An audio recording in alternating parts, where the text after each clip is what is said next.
here that's got a couple of different things going on. So it's about one option for vertical spaces. Actually, I don't know if you're on Zoom or here, what are some of your options for growing, or making the most out of say a warm, sunny wall, or even an east-facing, west-facing, a vertical wall or a fence? What are some of the things you've seen, or you think you might be able to do on a wall or a fence in terms of beans? Yeah, so we'll show you in a minute. Jenny here planted some bean seeds last week in our wicking bed that we made, and they've germinated. They're going really, really well. So I don't know if Natalia's got the scope to. We'll check out. Whoops. We'll check out the beans. Did you want to show them more?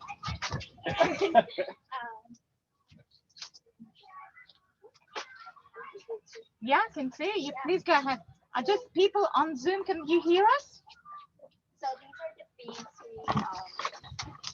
we was aligned with these wires, and all of them actually germinated. I think, yeah, most of them. Yeah, we just did it last week, and they grew now this much. Yeah. So they're off to a flyer. So the guys planted pretty much one bean roughly for each of these vertical wires. So there you go. There's a vertical solution. Is using plants that actually grow vertically. So beans. I mean, there's heaps of them. What else? Tomatoes. Your tomatoes grow up. Cucumbers. Pumpkins, gourds, whatever. So there's lots of climbing plants. So just creating some sort of structure. It could be like a mesh, it could be wires, it could be something for the plants to grab onto. Now beans grow. Do you guys know how different ways the plants grow? Yes. So how they actually physically kind of climb. They send out tendrils? Yeah, so there's two different ways that your climbing plants, well, there's a few different ways, but one of the more common ones is so things like beans, they're called twiners. So they actually, as they're growing, they wrap themselves around a structure. So they'll come up here, and we'll see them over the next couple of weeks, and they'll twist around these cords as they get to the top. And the other one is tendrils. So things like peas have little modified leaves, and they come off and they actually grab onto things. So grapevines. So the plant doesn't actually wrap around the climbing thing. It's the little modified leaf that does it. So but it achieves the same outcome. So this is a really good use of this really quiet. Get sun in the morning and the afternoon, all day, and I reckon we'll get a really good crop of beans out of this lot. And you get to take them home because you planted them, which is cool. Yeah, so some sort of structure for plants to grow up. It's not rocket science. It's a very easy way to make the most of a vertical space. Another way is to actually grow plants on the wall, and to do that you need some sort of container that holds. Well, there's different ways you can do it, but the ones we've got here to show you, containers that hold soil. If anyone's grown vertical gardens, or seen or heard stories about vertical gardens, what's some of the things that you might need to sort of think about when you're setting it up? Yeah, water. So water is absolutely key. You can drive around Sydney and you'll see lots of dead vertical gardens because they haven't got a watering system. So last week we looked at water, we looked at wicking beds and drip irrigation systems on timers. If you're going to have a vertical garden, I totally recommend having some sort of irrigated automatic irrigation, because otherwise it's relying on you, and it's too hard to water them every day. Because they're on a wall, they dry out really, really quickly. So automatic irrigation. The system we got here while we're on watering, think I pointed it out last week or the week before. We've actually got a pond under this bench seat. So there's a pond, and we've got a pump in the pond, and the pump is on a timer. And so this garden here, and this garden, and this garden gets watered. I think I've got it coming on just for a couple of minutes, a couple of times a day, and the water comes out of the pond, waters the plants, and then the water goes back into the pond. So it just cycles around. You could have a couple of little fish in there, and the nutrients that they add to the mix, it also feeds your plants as well. So so if you can set up some sort of closed cycling water system, it actually works a treat, and it's really water efficient. So does this one drip irrigation, which you used? Yeah. So we use just the drip irrigation that we showed you last week, and it just the drippers are at the top, and the water just drips down through these systems. So this one, there's just drippers at the top, and it drips down and waters the whole lot. So that's quite an efficient system. Another, you could just set it up onto a tap, onto the mains water, and do it that way, but you're kind of losing, the water goes through and it disappears. But that's still a good way to do it. So watering is really, really key.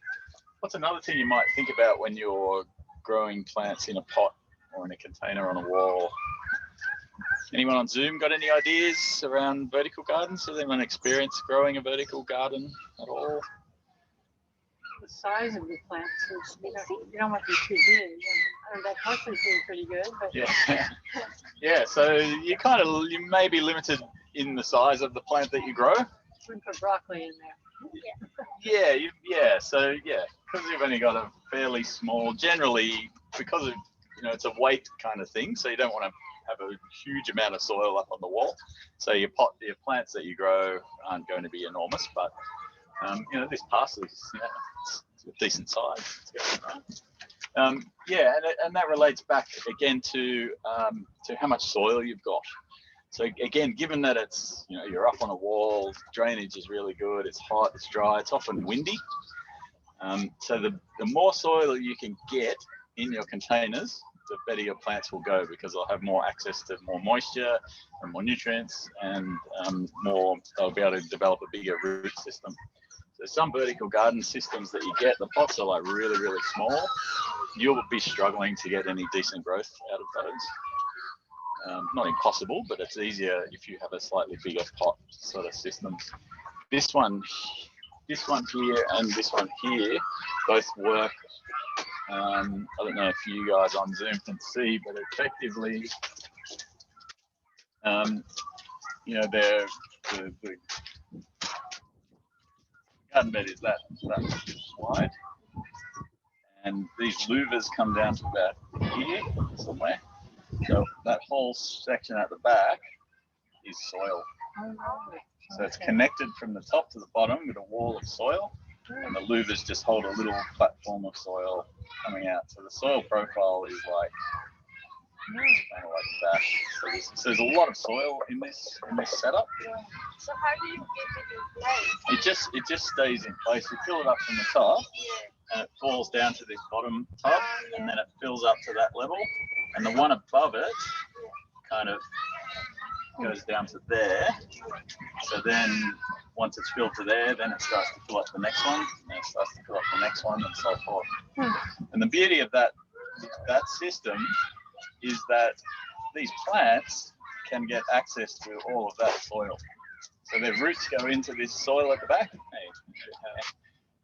and the roots can go down or up or whatever. So they've got access to lots of soil. Somebody just asked a question. Is this a custom-made vertical system? It looks like really good, smart design. Yeah, so this is a custom-made one. I mean, you can come down and have a look at it and figure it out. It's fairly simple. It's basically, if you imagine a garden bed on the ground, with this is called it's e-wood, so it's recycled printer cartridges and computers and things mixed in with a bit of sawdust, and they make these planks out of it. So if you imagine if this was off the wall sitting on the ground, it's got two sides and then just a whole bunch of louvers going across and a backing board, and you just stick that on the wall and fill it up. It's almost like taking a garden bed off the ground clumping it up on the wall. So that's why that works quite well. And this one's the same. It's the same idea, same essential design in that it's got a wall of soil at the back, and these louvers and these plants can get their roots down into that soil at the back. So that's the upside to these ones. The thing to think about, if you plant perennial plants in here, like I've had these, and we've planted oregano or thyme or some of those things. Oregano is a classic. We planted the oregano at the top because oregano likes it hot and dry. So they love it at the top here. Because they're a perennial, over time, their roots kind of fill up this whole system. So it's really hard to grow anything else because it's just full of oregano roots. So, if you had oregano, you'd probably have other really hardy herbs in there as well, and they just kind of work it out for space. The other option is you go purely for annual plants, so plants that you take them out at the end of the season and then you replace them again. So one plant doesn't kind of dominate the whole thing. So that's those kind of systems. The other systems, probably the more common one, is essentially pots that you stick on a wall. So this is one, and these are full of weeds, and they're full of weeds because we haven't done much to them recently, and I thought the guys here might enjoy tidying them up and planting them out. Essentially, this there's a few different systems of this kind of model out there. It's a pot, and it's got these hooks on it, and it hooks onto a rack, like something like that. The benefit of these systems is that you can take the individual pots out. You can stick them, if you've got hopefully in a couple of weeks we'll have a beautiful, parsley maybe. You can pop it off, put it on your table, and just kind of eat straight out of the pot if you felt so inclined. And these systems are they're like little wicking beds. So each pot has a little water reservoir in the bottom. When that's full, it overflows and goes down to the one beneath it. So you just water at the top, and the water trickles down. And this has got a little container of water there. So they're quite, they've tackled the problem of watering. So they're actually quite good. We have a question. Yes. With the wall soil system, how do you empty the soil if you need it? Is there compartment you can open? With this kind of system? Wall soil system. Yeah. Yes, this kind of system, I think. What's the question? How do you empty it? Yeah, if you need it. You've just got to kind of scoop it out. By hand. Yeah. Okay. Scoop it out like that. Yeah. Okay, great then. Please speak up to us as well so we can hear you guys on the Zoom. Thank you. Okay. So they're kind of generally a couple of different. So you can get these in various kind of versions of that. They're essentially pots on a wall. They're all just pots on a wall. Speaking of pots on a wall, there's another way you can do it, which is quite, some of these maybe not the aesthetic you're after. You can make a vertical garden out of a cheap terracotta pot, and you can get these hooks. I'm sure there are other versions of this, but this is one type of hook system that you can use. And it's just a case of you kind of measure out the spacing for these hooks depending on the size of the pot that you wanted, and you just screw them up.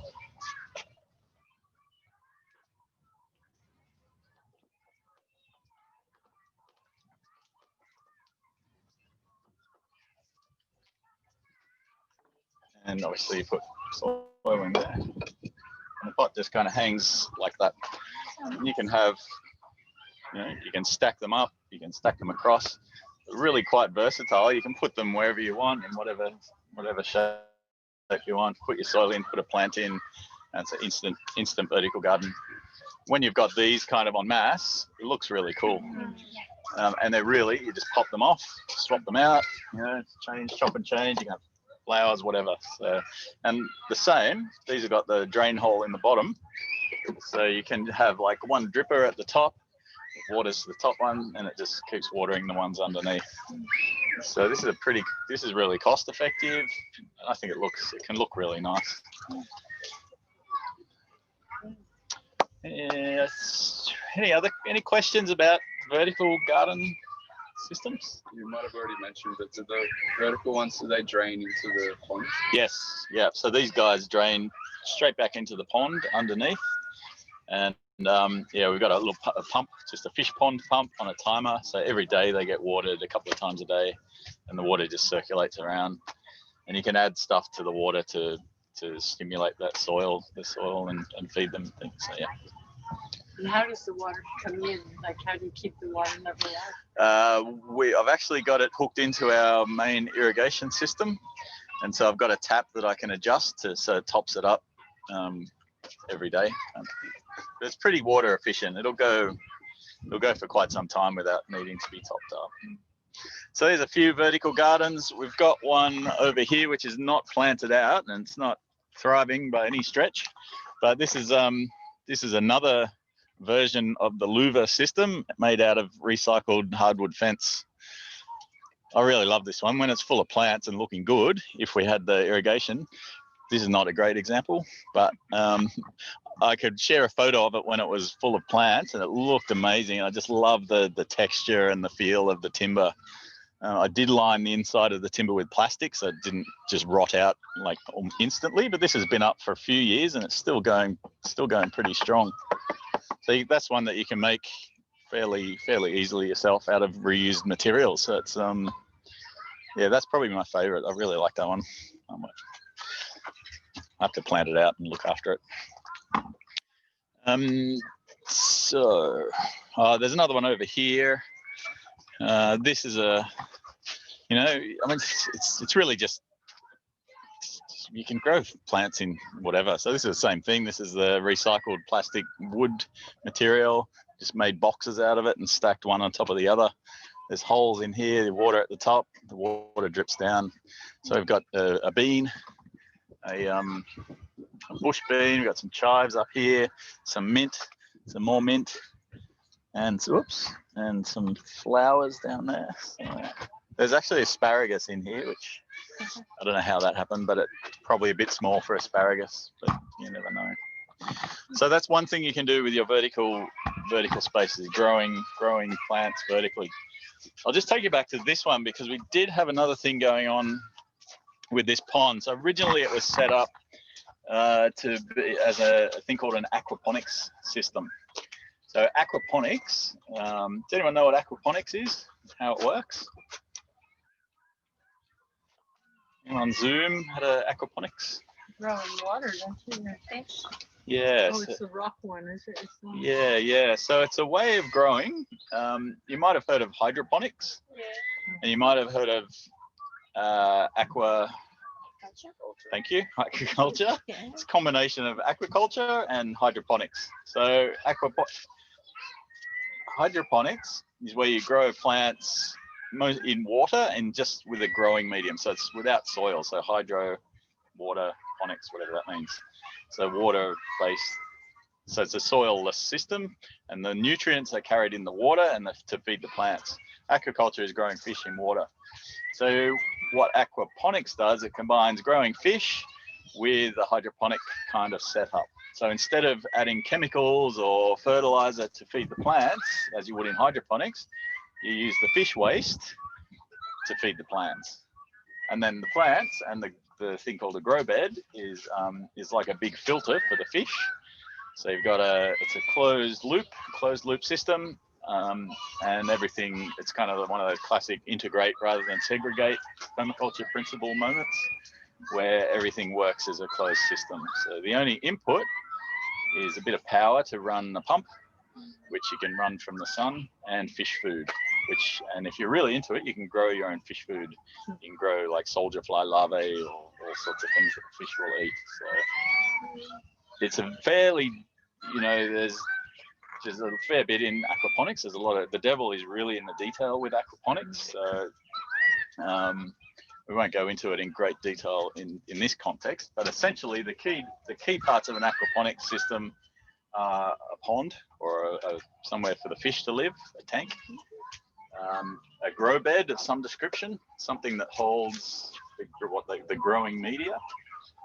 The growing media is the other thing. So rather than using soil, you might use something like, we've still got a little bit left here. So this used to be aquaponics, but we decommissioned it because it needs more care than we were able to give it out here. But you would put some sort of inert growing media. So what we used initially was these little round balls of it's expanded clay, yeah, like scoria, very light, lots of surface area. So we filled it's a very commonly used material for grow beds in aquaponics. And because it's porous, it holds lots of bacteria. There's lots of surface area for bacteria. An aquaponics system essentially is a bacteria-based filter system. That makes sense. So you've got the fish, the water, the pump, the pond, the grow bed, the growing material, and a filter to take out solids from the fish waste. And as the water is going through the grow bed with this clay or the growing material in it, bacteria live on there. They take the fish waste, which is essentially ammonia. So it's a form of nitrogen that plants can't use, and it converts it into a form of nitrogen that the plants can use. And then I have a question. Out and it cleans it. So without those, you cannot have any beds. You can use, we've also trialed it with crushed terracotta, but it needs some sort of growing medium for the bacteria to live on. Like coconut? You could use, you could probably use coconut, the coir, the fiber. There's other aquaponics systems where it's like, it's just a slowly moving kind of solid river, I guess, and they have floating rafts of styrofoam or floating plants with their roots down into the water, and that's enough to filter. So the bacteria live on the surface and on the roots and all that. So you have to look it up. It's really, really interesting. And when your aquaponics is cranking, as long as you got it, you need to manage the pH. You need to manage. It's a system you're managing every day, a little bit, measuring things and tweaking things. But when it's going really well, your plants grow like you wouldn't believe. You get such good plant growth, and you can grow fish that you can eat. I have a question. Go out for lunch, have a barbecue and a salad. It's all in one. I have a question for you, Louis. Would you like Yeah. to speak? So once the system is working and established. Sorry, mate. I just got to turn you up. Like that. Yeah. So that's really interesting. So once the system is established and healthy, can you, for example, if you're going on holiday, is it okay to leave it for, I don't know, how long can you leave it as it is? A week or 2 weeks, or is that to just don't leave them? I think we got Jenny's shaking her head. Have you got experience with aquaponics? No, but I don't think so. Like, it needs some kind of maintenance system. Yeah. Otherwise, it would be too, like the pH of the water would change with too much ammonia. It would convert. It would rot. Some kind of things like that. Yeah. So things.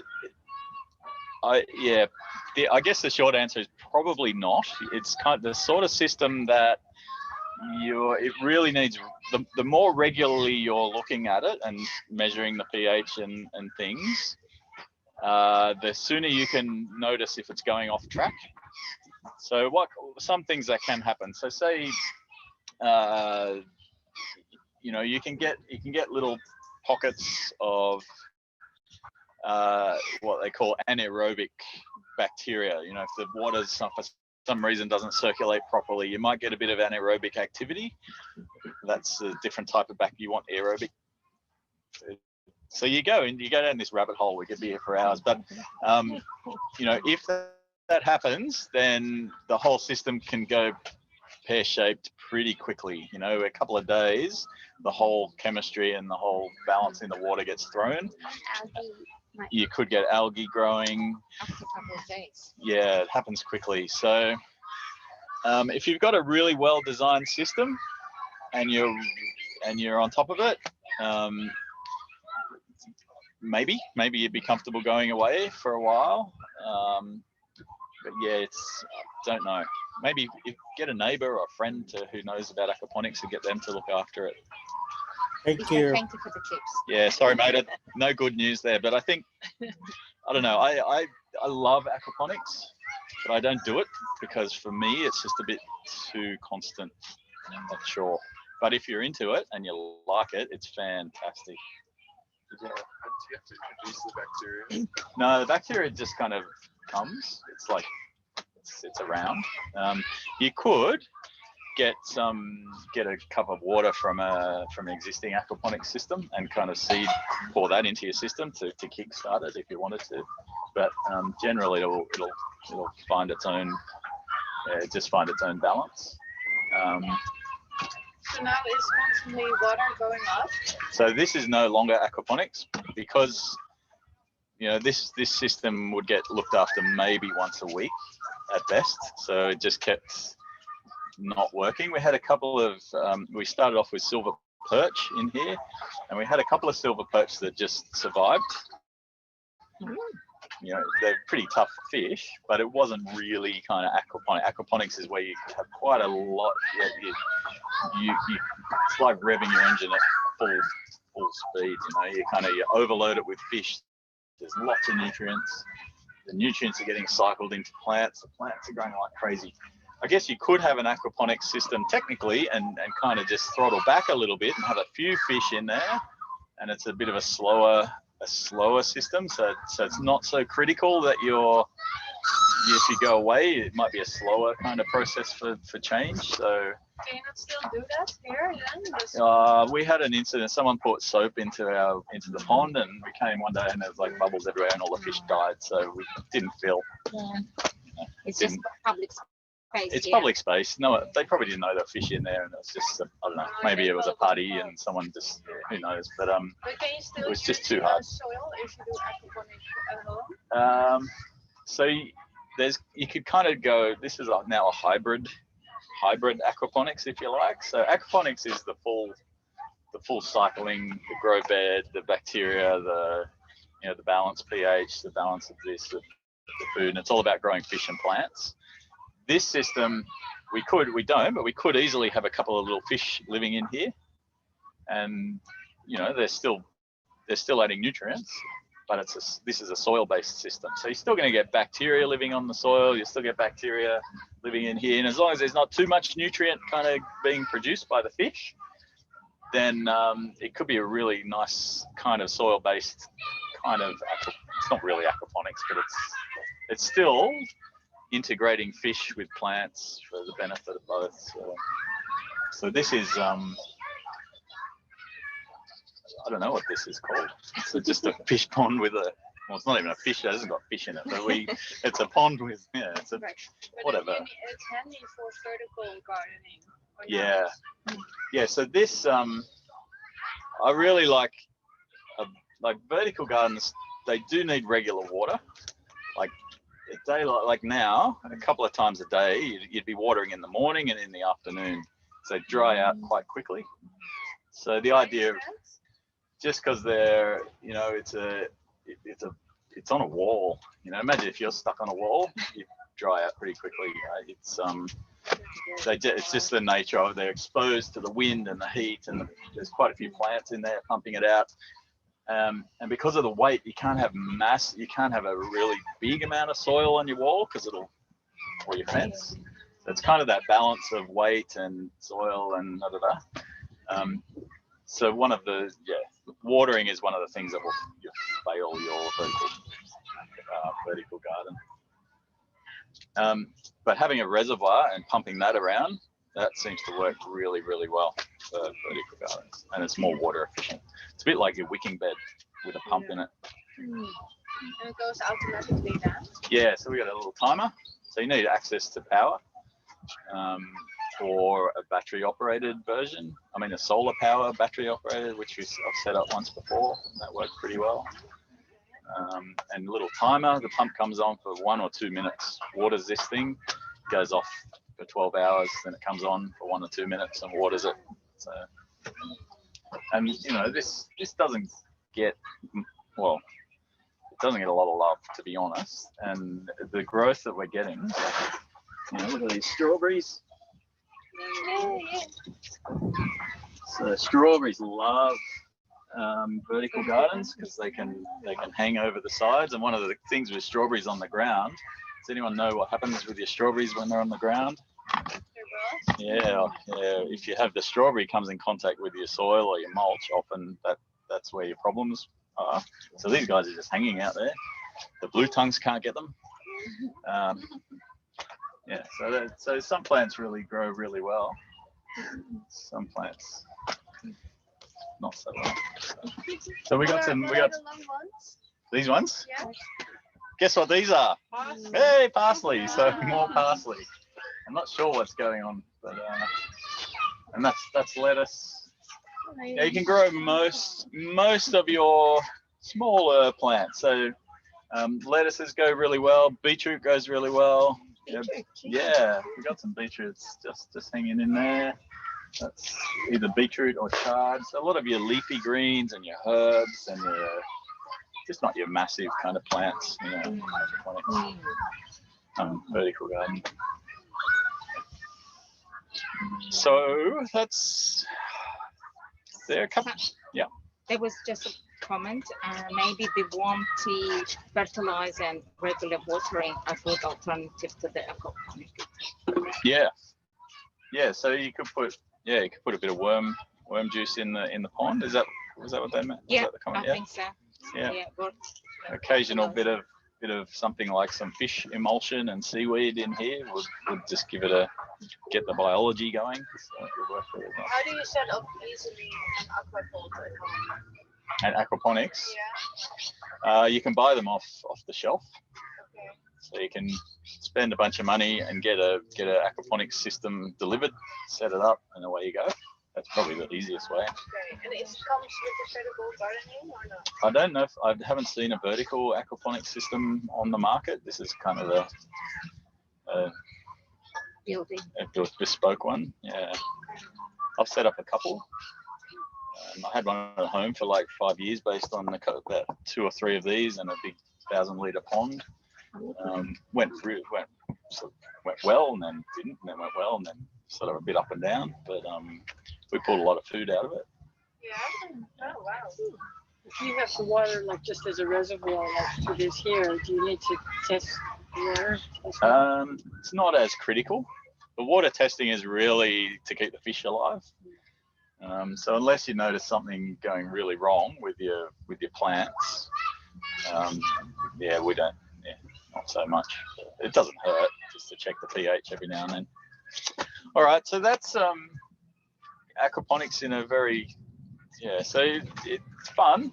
It's worth trying. It's it's scalable. The systems are scalable. But do your research and be prepared before you embark on aquaponics. There's a bit to it. So we got climbing plants, we got vertical gardens of various descriptions. Another really fun way of using vertical space. Has anyone got any ideas of another thing you can do on a wall or against a fence? I forget the word. Planting like a fruit tree or something. You spread it. Yep. Is that? Yeah. Espalier. So espalier. Is anyone French here? It's when French people say it, so much nicer. Espalier, right? It's where you grow a fruit tree flat against the wall. So we've got a fence over here that we're going to go to now. We've got some little fruit trees there that are just waiting to be espaliered. So we'll head over there and hopefully there's a little bit of shade as well.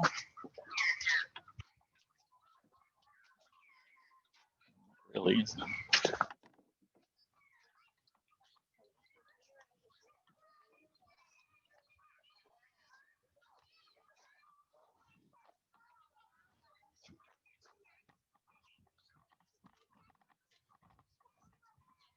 You got the spot, so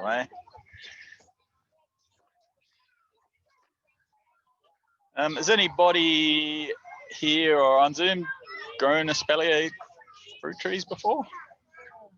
Yeah. Yep. Grapes. Yeah, grapes. Passion fruit. Well, technically, grapes and passion fruit are climbers, so but you can prune them in a shape like an espalier. So apparently, the idea was born back in the day when people lived in castles and they couldn't go outside because they'd get attacked. So they had to grow a lot of food inside, and castles have lots of walls. So they thought, well, we need fruit, so let's grow some fruit against the wall. You can grow pretty much any plant, I reckon, and is in an espalier, and it's really just a case of pruning and kind of tying branches in the direction that you want them to go. So that's this kind of the basic method.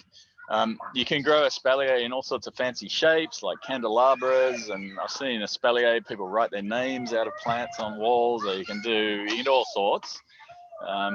The other end of the spectrum is it's kind of just a very flat, almost like a hedge kind of thing. So we've got a couple of citrus here. We've got a fig down there. We've got a guava and another fig, and I think another citrus. So I'm going to use this guy. This is some sort of citrus. Maybe we'll call it a lemon. And it's really just a case. It's a bit hard to see because we've got lots of plants growing around it. So I'll get rid of some of these.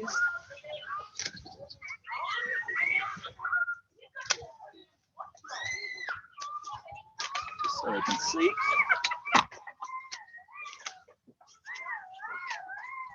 Paper airplane from next door. Not bad. So this, what am I cutting here? It's a combination of a whole bunch of things, but this one here is it's called I think it's called like basil mint. I don't know if it's a mint or a basil or a kind of mint that smells like basil, but it's Smells amazing. yeah, it smells good. Don't know anyone who's actually eaten it to give us a report on what it tastes like, but it's rampant. I think we planted one down there a couple of years ago, and you can see it. It's like a jungle of basil mint. So if you want to fill up an area, that's the plant. If you don't want to fill up an area, that's not the plant. I had it today with the water. It's really refreshing. Okay. I just put it in the water. Yeah. Okay. Yeah, it's culinary. I think. So I'll just tidy it up a bit. The other thing we have here mixed in amongst the basil mint is this stuff. Do you guys recognize this plant? Anyone on the Zoom? Yeah, so this is lucerne, which is one of our soil improving plants. It fixes nitrogen, it's a legume, and we can use it as a chop and drop. So it makes really good mulch. So we're growing our own mulch. So we can just cut the lucerne and it feeds our citrus here. And it attracts bees. So that's a really good one. So hopefully you can see our plant now. Now what we want to do effectively is, well, the first thing is to decide what shape you'd like it. If you want to go the candelabra kind of shape, then so be it. I'm just going to choose a shape that roughly allows us to grow against this fence. So I'm not really worried about what it looks like. It's more just the function. So all we do is we want to have a main leader roughly coming up this way and some branches coming out that way. So that means anything coming out that way is Gornsky. So you need a pair of secateurs. I don't know if you guys can see. Do you want to help me make the decisions? So let's, this one can go? Yeah, so this one is clearly going this way. So I'll just chase it back down in there. I don't know if you guys can see in here, but it's coming out there and it's pointing in that direction. Now, when you're pruning, you need a good pair of secateurs, not these ones. So you want to cut. It's kind of a detail, but you want to cut it fairly close to the trunk. And if you look really close, where the stem joins the plant, there's a lump. There's sort of like a circle around it, almost like a donut, where the stem comes out. You cut just on the stem side of that donut, so you don't want to cut through the donut. It's not. I don't know what it's called. I can't remember what that donut is called. Someone can help me out, I'm sure. But effectively, that succulent bit is where the growth cells are that will cover up that hole. It'll grow over and form a callus and cover where we cut it. If you cut it too far out and you leave a little stick, that's not going to do anything. It'll just eventually die back, and that's where you can get diseases coming in. So if you cut it just on the outside of the lumpy bit, not really, no. So that's looking better already. Okay, let's keep going. So we've got, what about this one? That's going. Now, what have we got? It's a bit messy in there, so we don't want too many branches. So this one here, that's probably one of our main leaders, but we've also got one at the back, which is going that way. So, yeah, we could. I reckon we take that off. So all the way in here. Yeah, so I'm gonna chop that. Oh dear. That was a nice piece. What have we got now? So we got this. What about this one? That one coming out.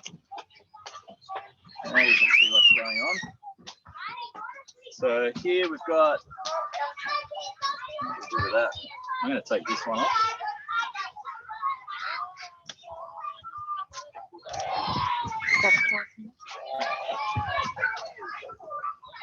And now we've just got these little ones that we need to deal with. So I'm going to take off that one, that one, because it's growing back that way. I'm going to take off that one. And maybe even take off that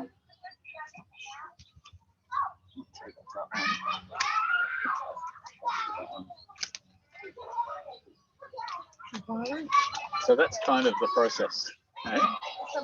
Yeah, you can take off quite a bit. So it's not perfect, but now what we can do, you know what, I'm even going to take off this one.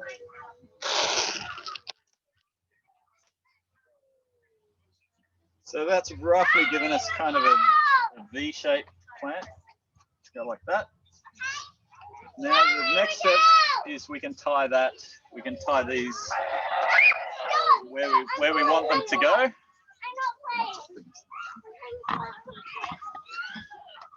I've got some string. I'll just show you that.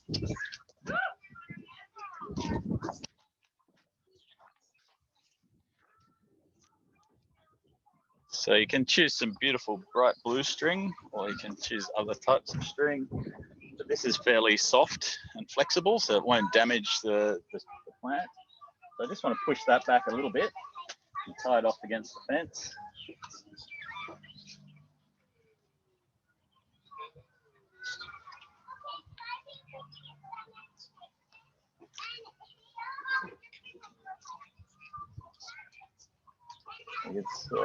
And then we can decide what we want, where we want those guys to go, and then tie them off. Because it's quite a small plant, I might tie that one in.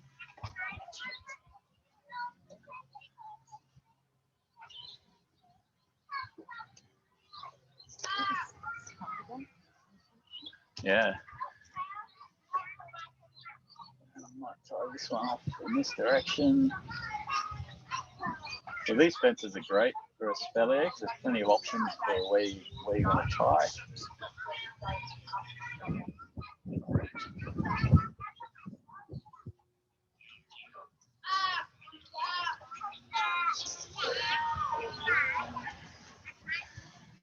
And I think that'll do for now. And then as it grows, we just You might spread these out, you might send this one so it grows off into this space, that one off to there, have these ones kind of fanning out up here. So in a couple of years, this whole fence panel will be covered with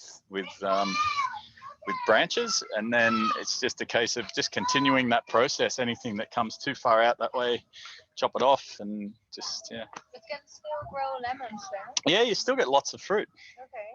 Yeah, if you're doing, it's probably not the best time to be pruning right now because they're just flowering or setting fruit.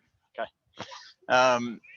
But this one didn't have any fruit on it anyway. I think there's fruit on. So yeah, you do it. The ideal time to do it is when they're just after you've picked some fruit, or just before, after they've fruited. So. Okay. How far away is the trunk or the base of the plant from the fence?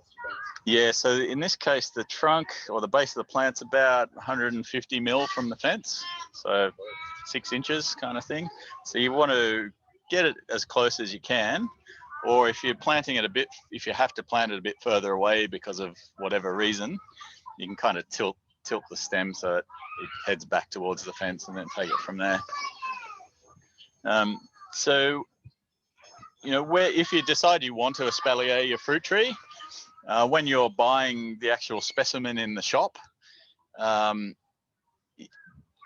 choose one that you can see has some of them just lend themselves, the natural shape where the branches come out, it's already almost espaliering itself. So choose the plant that is already kind of half doing what you want it to do once you get it in the garden. That'll save you a lot of grief down the track.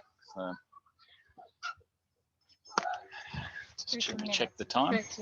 13 minutes. 2:17. 12 minutes. Okay, so that's espalier. I think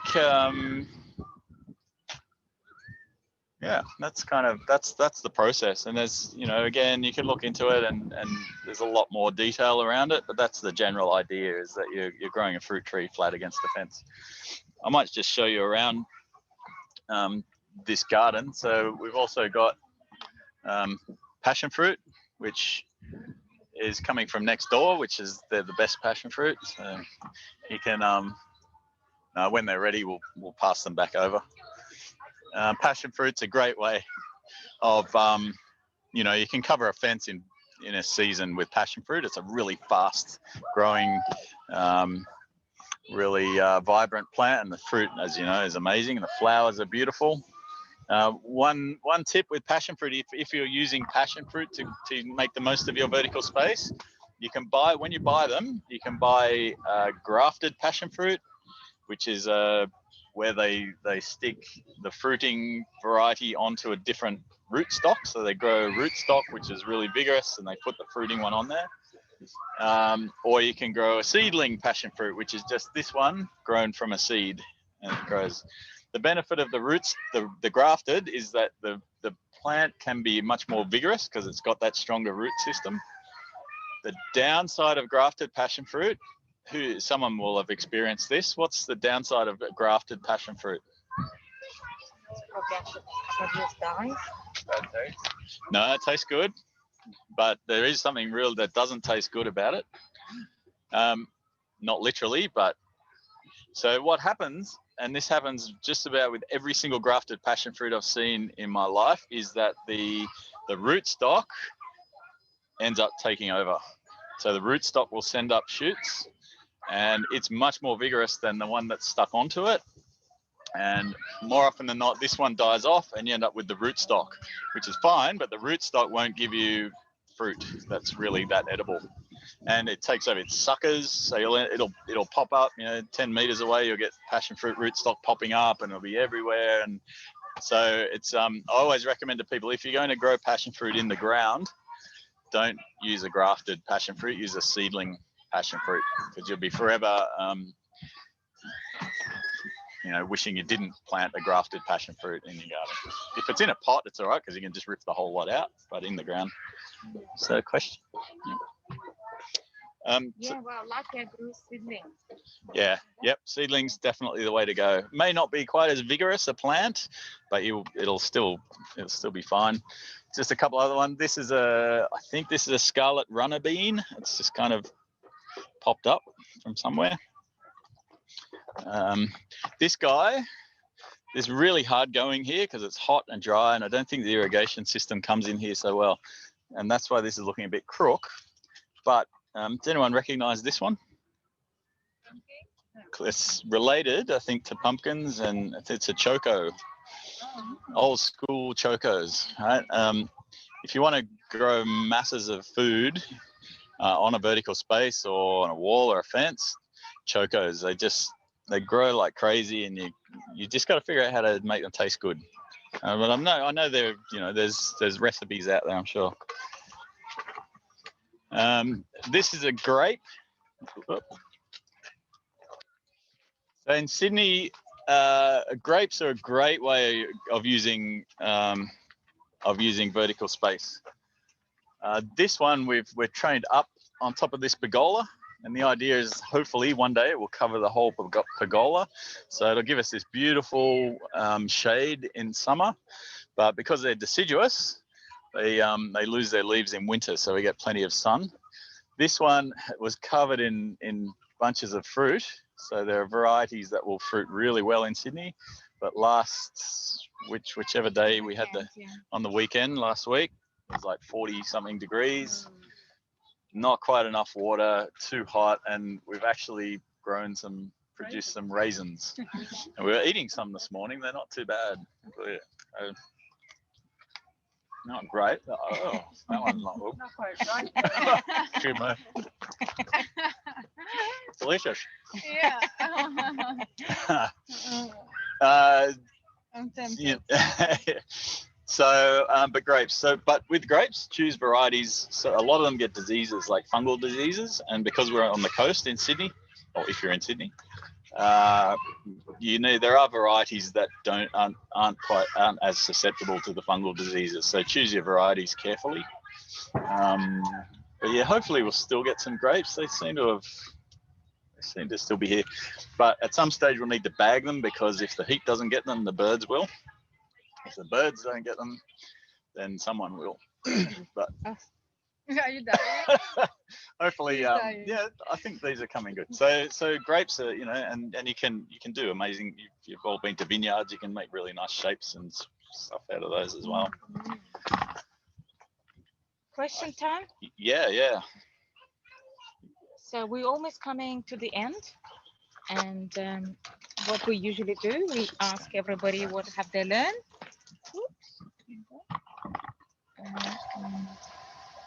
So I'm going to name the name, and who's following with that? That is not good. Oops. Right. We there. That's fine.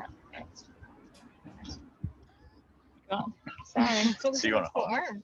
Robot arm. Should we get one of these? If you come to your face, can you just step one step back? Oh, brilliant. Sorry, everybody.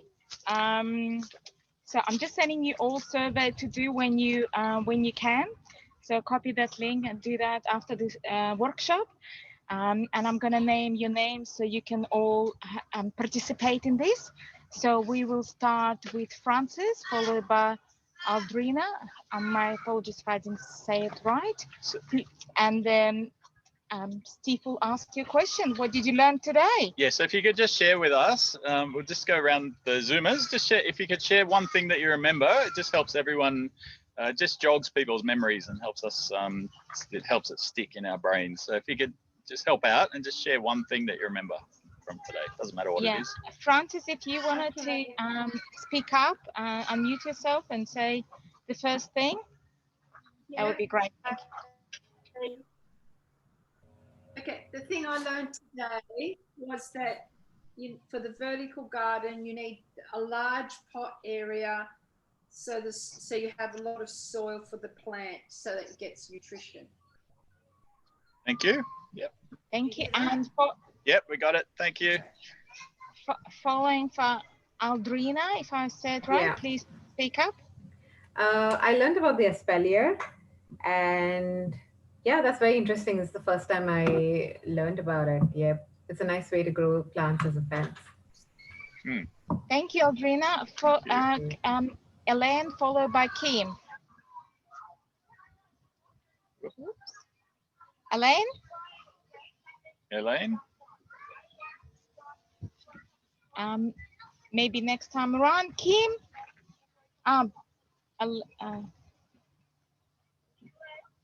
Kim, would you like to speak up and let us know what you've learned today?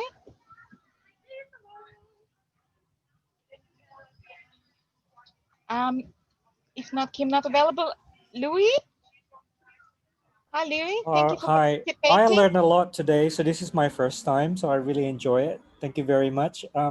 The espalier is very interesting. I thought about it several years ago, and I always thought, oh, that I think that's going to be too hard. But I think looking what you did to that lemon, it looks really easy. So I'll think about it. I'll have to find a space for it. Thank you. Yeah, no worries. Thanks. Thank you, Louis. Welcome, and I'm sure we'll see you next week. And Sebastian, hello. Yeah, hello. Just love the idea of having that wall of soil with the louver type arrangement. I think that's great. I'll see if I can try that one day. Yep, cool. Thank you. Thank you, everyone on Zoom. It was lovely to have you around. If anybody wants to say something before we go. So next week we're looking at growing sprouts and sort of microgreens. So really small spaces next week, like literally a jar on your kitchen bench. It should be fun. Thank you, everybody. Thank you very much. And we're looking forward to see you again next week. Have a great weekend. Bye-bye. Thanks, bye. See ya. Bye. Bye.